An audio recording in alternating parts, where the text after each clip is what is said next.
truce in the forest. When we heard the knock on our door that Christmas Eve in 1944, neither Mother nor I had the slightest inkling of the quiet miracle that lay in store for us. I was 12 then. We were living in a small cottage in the Huttingen Forest near the German-Belgian border. Father had stayed at the cottage on hunting weekends before the war, but when the Allied bombers partly destroyed our homestead, he sent us to live there. He'd been ordered into the Civil Defense Fire Guard in the border town of Moshuu, 4 miles away. You'll be safe in the woods, he told me. Now you take care of Mother. Now you're the man of the family. But 9 days before Christmas, Field Marshal von Rundstedt had launched the last desperate German offensive of the war. And now as I went to the door, the Battle of the Bulge was raging all around us. We heard the incessant bombing of field guns. Planes soared continuously overhead at night. Searchlights stabbed through the darkness. Thousands of Allied and German soldiers were fighting and dying nearby. When the first knock came, Mother quickly blew out the candle. Then, as I went to answer it, she stepped ahead of me and pushed open the door. And outside, like phantoms against the snow-clad trees, stood 2 steel-helmeted men. One of them spoke to Mother in a language that we did not understand, pointing to the third man lying in the snow. She realized before I did that these were American soldiers, enemies. Well, Mother stood silent, motionless, her hand on my shoulder.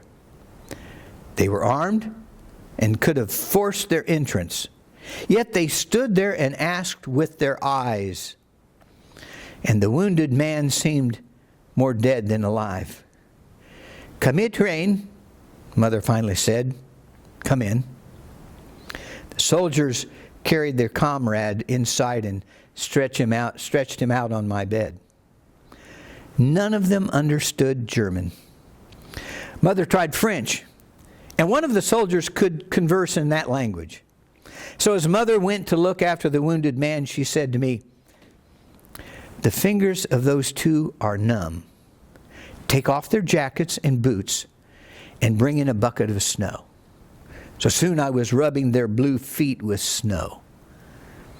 We learned that the stocky, dark-haired fellow was Jim. His friend, tall and slender, was Robin. Harry, the wounded one, was now sleeping on my bed, his face as white as the snow outside. They lost their battalion and had wandered into the forest for 3 days, looking for the Americans hiding from the Germans. They hadn't shaved, but still without their heavy coats, they looked merely like boys. And that was the way my mother began to treat them. Now Mother said to me, "Go get Herman and bring 6 potatoes." There was a serious departure from our Christmas plans. Herman, you see, was the plump rooster, named after portly Hermann Goering, Hitler's number 2, for whom Mom had little affection. And we had been fattening him for weeks in hopes that Father would be home for Christmas. But some hours before, when it was obvious that Father would not make it, Mother had decided that Hermann should live a few more days in case Father could get home for New Year's. Now she had changed her mind again. Hermann would serve an immediate pressing purpose. While Jim and I helped with the cooking, Robin cared for Harry. He had a bullet through his upper leg that almost bled to death. Mother tore the bed sheets into long strips for bandages. And soon, the tempting smell of roast chicken permeated our room. I was setting the table when once again there came a knock at the door.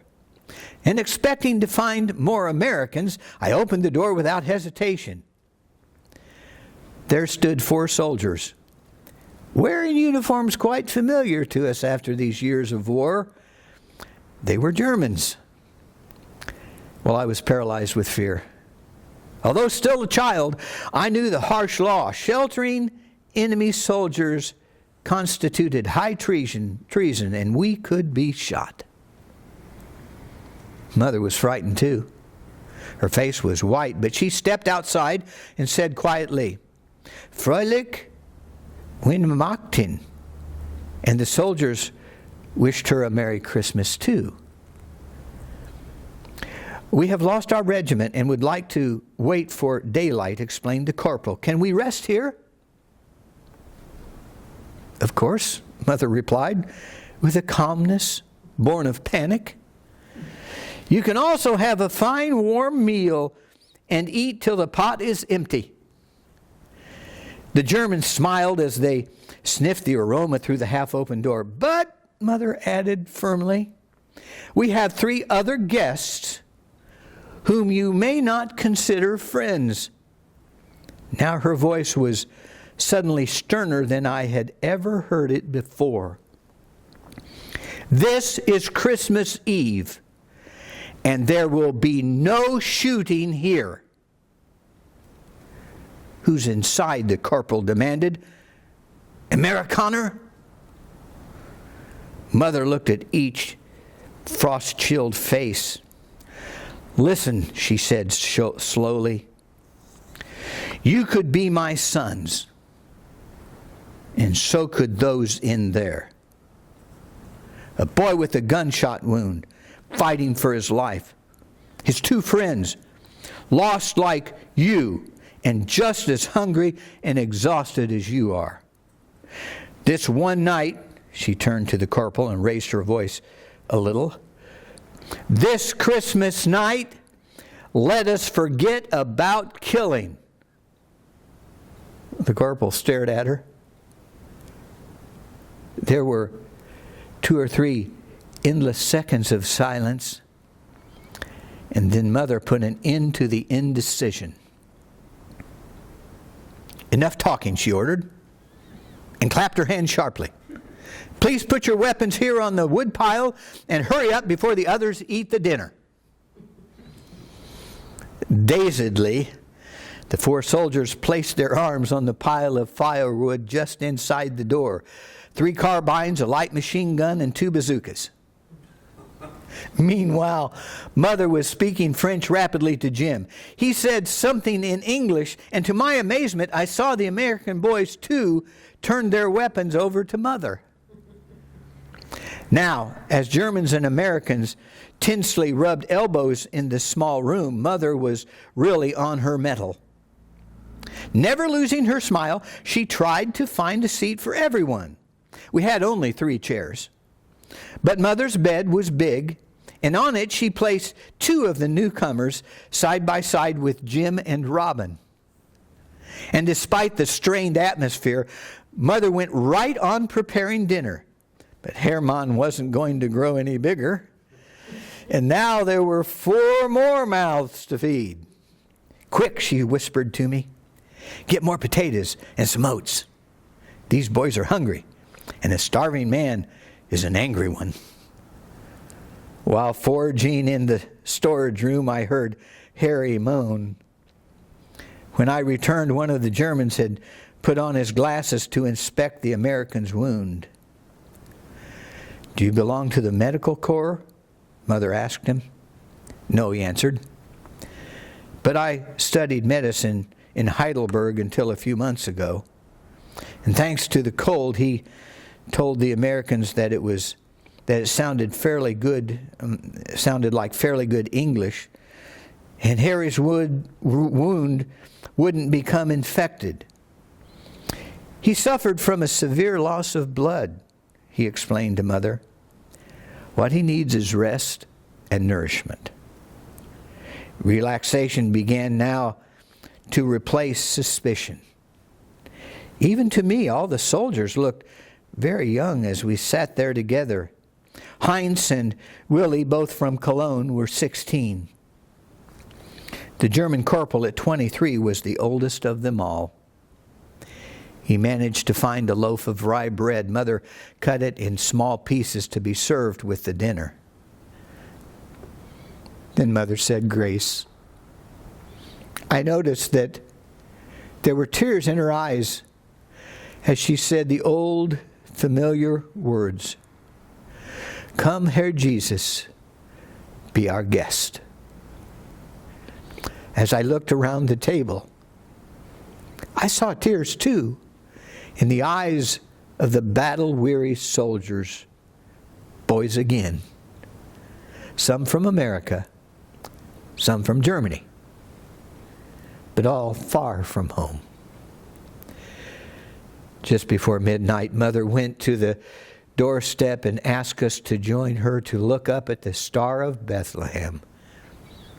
We all stood beside her except for Harry, who was sleeping. For all of us during that moment of silence, looking at the brightest star in the heavens, the star was a distant, almost forgotten thing. Our private armistice continued until the next morning. Harry woke up in the early hours and swallowed some broth that Mother fed him. And with the dawn, it was apparent that he was becoming stronger. Mother now made him an invigorating drink with some sugar. Everyone else had oatmeal. And afterward, 2 poles and Mother's best tablecloth were fashioned into a stretcher for Harry.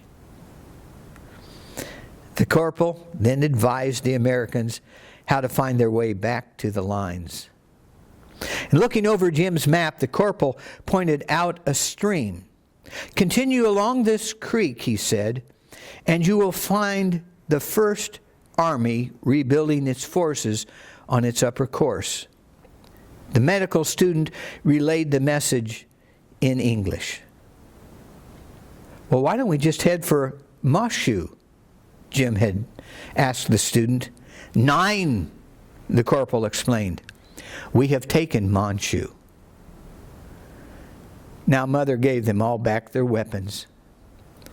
"Be careful, boys," she said. "I want you to get home someday where you belong. God bless you all." The Germans and the American soldiers shook hands, and we watched them disappear in opposite directions. When I returned inside, Mother had brought out the old family Bible. I glanced over her shoulder. The book was open to the Christmas story, the birth in the manger, and how the wise men came from afar bearing their gifts. Her finger was tracing the last line from Matthew chapter 2, verse 12. They departed into their own country another way. Let me say that more than a truce, what we need more than anything else is a lasting peace. In our country and in our world, but most of all in our souls today. May the whole world come to know the peace that Jesus Christ brings. As Jesus tells his disciples as they stood on Mount Olive before the occasion of his ascension into heaven, "Let not your heart be troubled. You believe in God? Believe in me. In my Father's house are many mansions. If it were not so, I would have told you, and I go to prepare a place for you. And if I go and prepare a place for you, I will come again and receive you unto myself, that where I am, you may be also." "Peace I leave with you," he said. "My peace I give you. Not as the world giveth, give I unto you.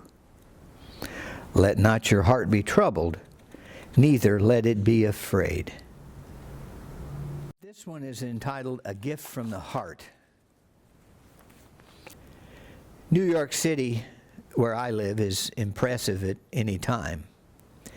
But as Christmas approaches, it's overwhelming. Store windows blaze with light and color, furs and jewels.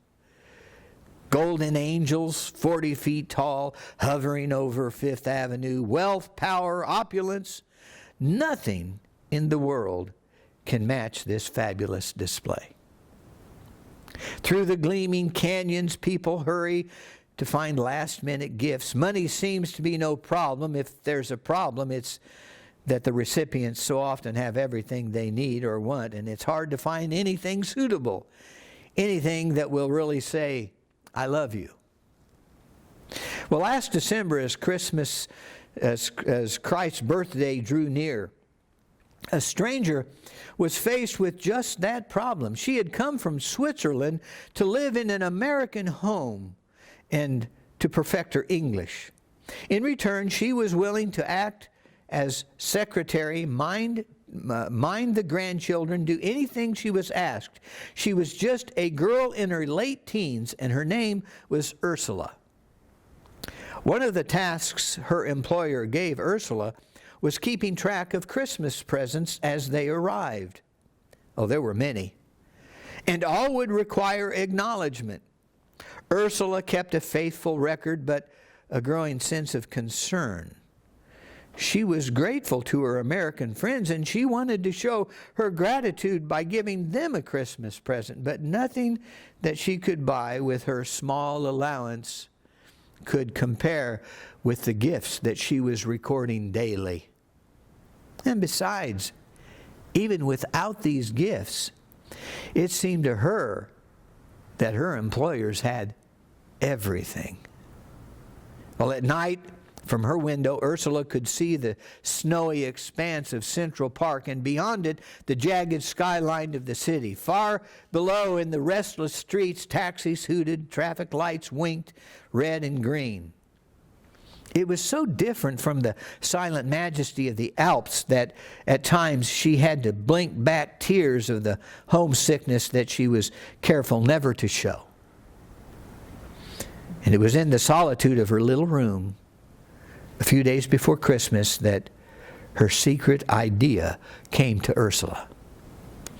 It was almost as if a voice spoke clearly inside her head. It's true, said the voice, that many people in this city have much more than you do, but surely there are many who have far less. And if you will think about this, you may find a solution to what's troubling you. Well, Ursula thought long and hard, and finally, on her day off, which was Christmas Eve, she went to the great department store. She moved slowly along the crowded aisles, selecting and rejecting things in her mind. And at last, she bought something and had it wrapped in a colored paper. She went out into the gray twilight and looked helplessly around. Finally, she went up to a doorman, resplendent in blue and gold. "Excuse me, please," she said in her hesitant English. "Can you tell me where to find a poor street?" "A poor street, miss?" said the puzzled man. "Yes, a very poor street, the poorest in the city." The doorman looked doubtful. "Well, you might try Harlem, or down in the Village, or the Lower East Side maybe." But these names meant nothing to Ursula. She thanked the doorman and walked along, threading her way through the stream of shoppers until she came to a tall policeman. "Please," she said, "can you direct me to a very poor street in Harlem?" The policeman looked at her sharply and shook his head. "Harlem's no place for you, miss." And he blew his whistle and sent the traffic swirling past. Well, holding her package carefully, Ursula walked on, head bowed against the sharp wind. If the street looked poorer than the one she was on, she took it. But none seemed like the slums she had heard about.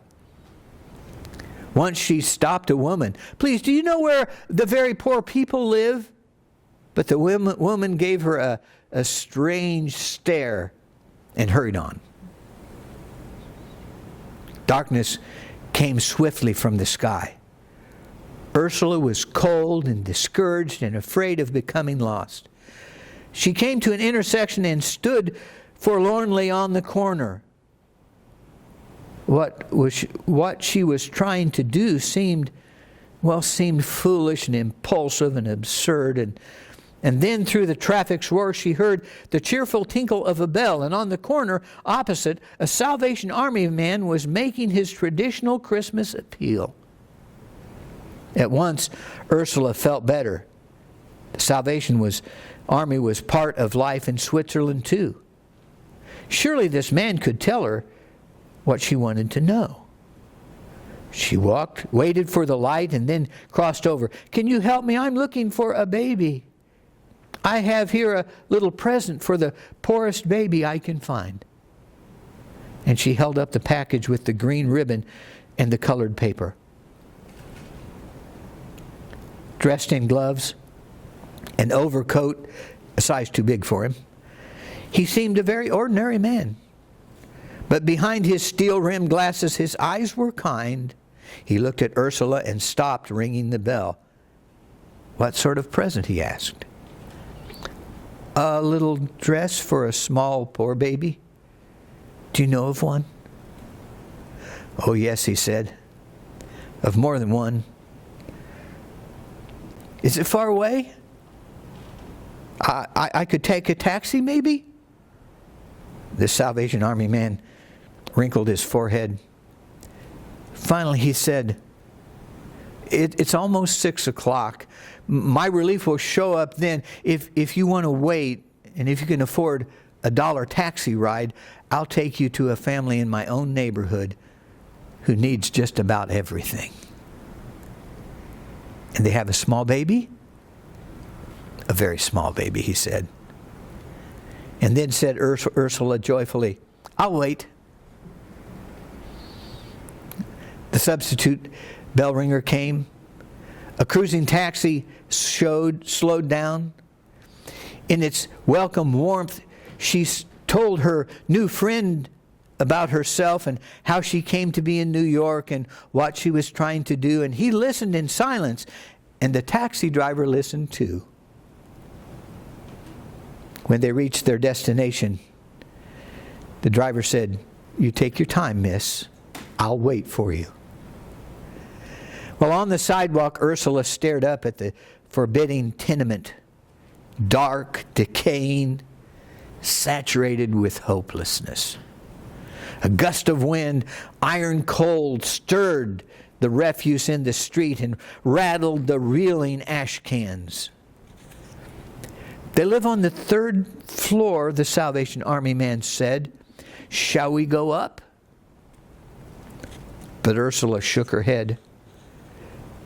"They would try to thank me, and this is not from me."